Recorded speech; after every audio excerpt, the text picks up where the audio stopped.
Congestion strikes. Sinex nasal spray. Use as directed. Kelly Quinn, and that's your Right Now traffic update. Hey, it's 7:49. Ethan and Lou here on a, what is it, Wednesday? Yeah, right. Today's Wednesday, correct. We welcome former news director, friend of mine, Mike Allen, joins the show right now. Hey, Mike. Hey, Mike. Long time no see. I know. Yeah. Hey, look at that microphone. Remember those? Sennheiser. I know. Well, thanks for coming on with us this morning. It's great to be here. Yeah. It's good to have you. You just seem fascinated by this, Louis. Yeah, I really am. So, but what I wanted to do is remove all the ghosts and the ghouls for a second, and I wanted Mike to deliver the facts of the case, who was involved, where they lived, who was accused of murder. Yeah, it's a great way to do it, too, because it's very easy to get lost in all the hyperbole and all the nonsense. But what actually happened was a 40-year-old man, bachelor, named Alan Bono, was stabbed to death on February 16th, 1981. So that was 37 years ago. It was on Federal Road, and for those who know the area, it's 523 Federal Road. There's a kennel there now, and as there was back then, I think it's called Marta's kennel. Anyway, back then, Alan Bono was managing that. There were some apartments there, and two of his tenants were a woman and a man. The woman was 26-year-old Debbie Glatzel at the time, and her boyfriend, 19-year-old Arne Cheyenne Johnson, who had recently moved up from Bridgeport to Brookfield and was living there. And she was grooming the dogs at the kennel in return for them living there rent-free. Now, the Glatzel family, Debbie Glatzel, her parents lived on Oak Grove Place in Brookfield off Silver Mine Road, for those who know the area. And they had a 12-year-old boy who was having some issues, but we'll get into that a little bit later, but that factors into it. The evening of the murder, so it was a full moon, which is interesting. This was not the only murder that occurred that night in this region. Woodbury had a murder-suicide. Husband, wife also died that night. And it was about 6:30 after some very heavy drinking that day. There was a stabbing. Alan Bono was stabbed 5 times, 4 times in the torso. We're still very heavy one moving in neck. around Sandy Hook, the Super 7 merge. And No, she's still there. There we go. All right. Sorry. There we go. No problem. Your headphones. Anyway, so he was stabbed 5 times. But paramedics got to the scene, and he was resuscitated, rushed over to Danbury Hospital, and pronounced dead by the time he got there. Within an hour, they had an all-points bulletin out for Arne Cheyenne Johnson, who had left the scene and run into the woods behind the area. And there's no question that there was some sort of altercation between Arne and Alan.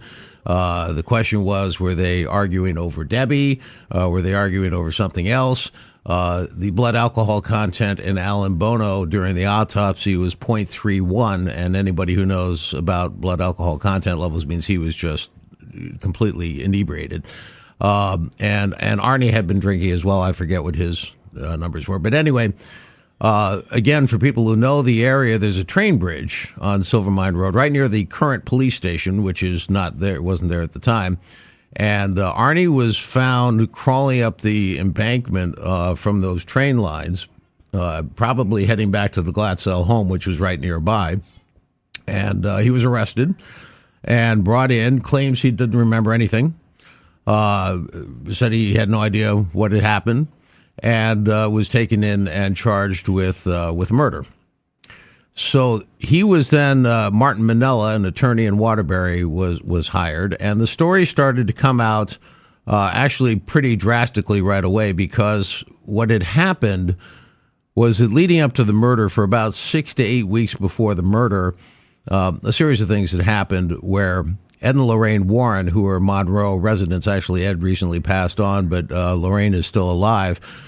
They were the demonologist and clairvoyant of Amityville horror fame, and they had been called into this case because Debbie's little brother, David, at the time was 11 or 12, and was exhibiting signs of what could be construed to be demonic possession, or it could be Tourette syndrome. It could be a number of different things, but he was supposedly going into fits, using curse words, flailing around, showing strength beyond what a 12-year-old boy should have, situations like this. And so the Brookfield police had been called They actually there are police records showing that the police have been called to the Glatzel home on Weeks prior to yeah, the murder. this is before the murder. The Warrens had been brought in, and they got the Catholic Church involved, and so there were a couple of exorcisms that were held at the Brookfield Catholic Church at the intersection of 133 and 25.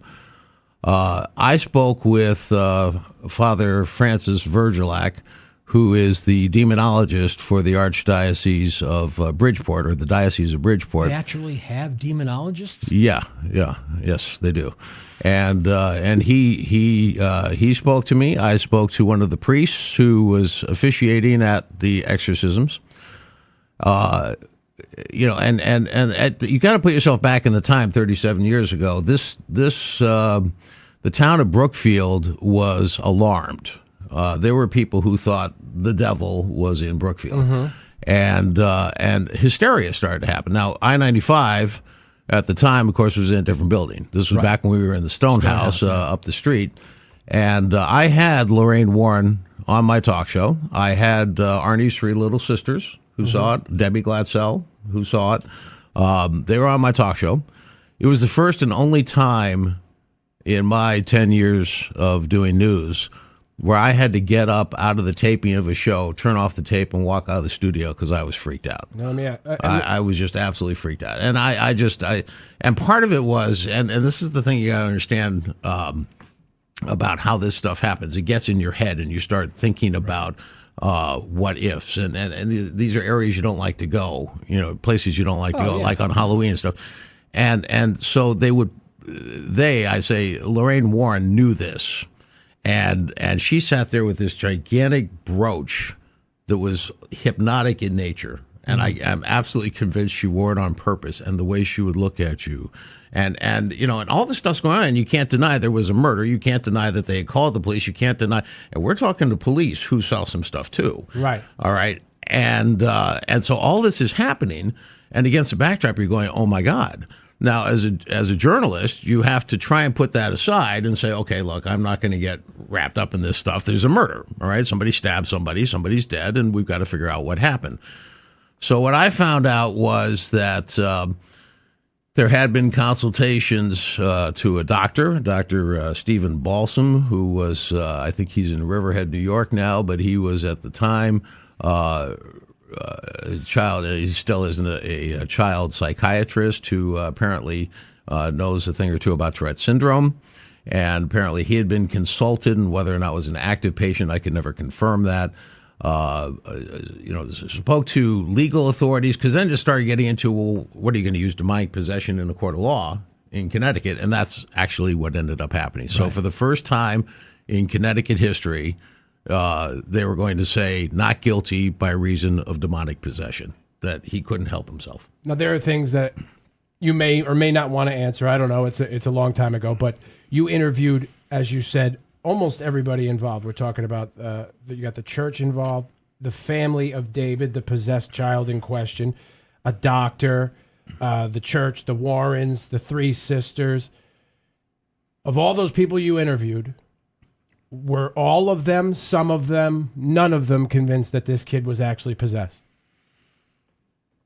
There were a good many of us who came away from this whole event feeling that a ruse had been played on purpose for publicity purposes, and that perhaps maybe that what had happened was not what it seemed.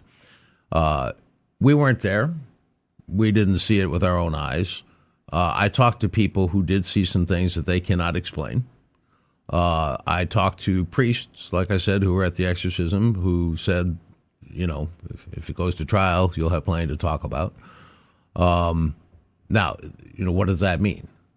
Right. What does that mean? Now, what I had prefaced that question to the priest was I had said, Father, there are people out here in Brookfield who think this is out of control, that there's actually something going on here, and that we're hearing stories that this boy's head expanded to 2 or 3 times his normal size, and that his body levitated off a bed, and that things happened during the exorcism in church, that things were floating through the air and flying around. We hear these stories, and you were there. So what I'm asking you to do is to tell me that didn't happen, so I can report very clearly and honestly that this is all a ruse. And the answer I got was not one I really wanted, which was that he paused and he said, "You're asking me to violate a sacrament of the church, a holy sacrament. This is between us and parishioners. I can't speak about things like that because that would not violate, what I do." He said, "What I will tell you is, if this goes to court, you will have plenty to talk about." And when we come back, because we got to get going into this next break, I want to talk about, there's a specific thing you mentioned about the trial that I want to get into that I found very interesting. And you have audio tape.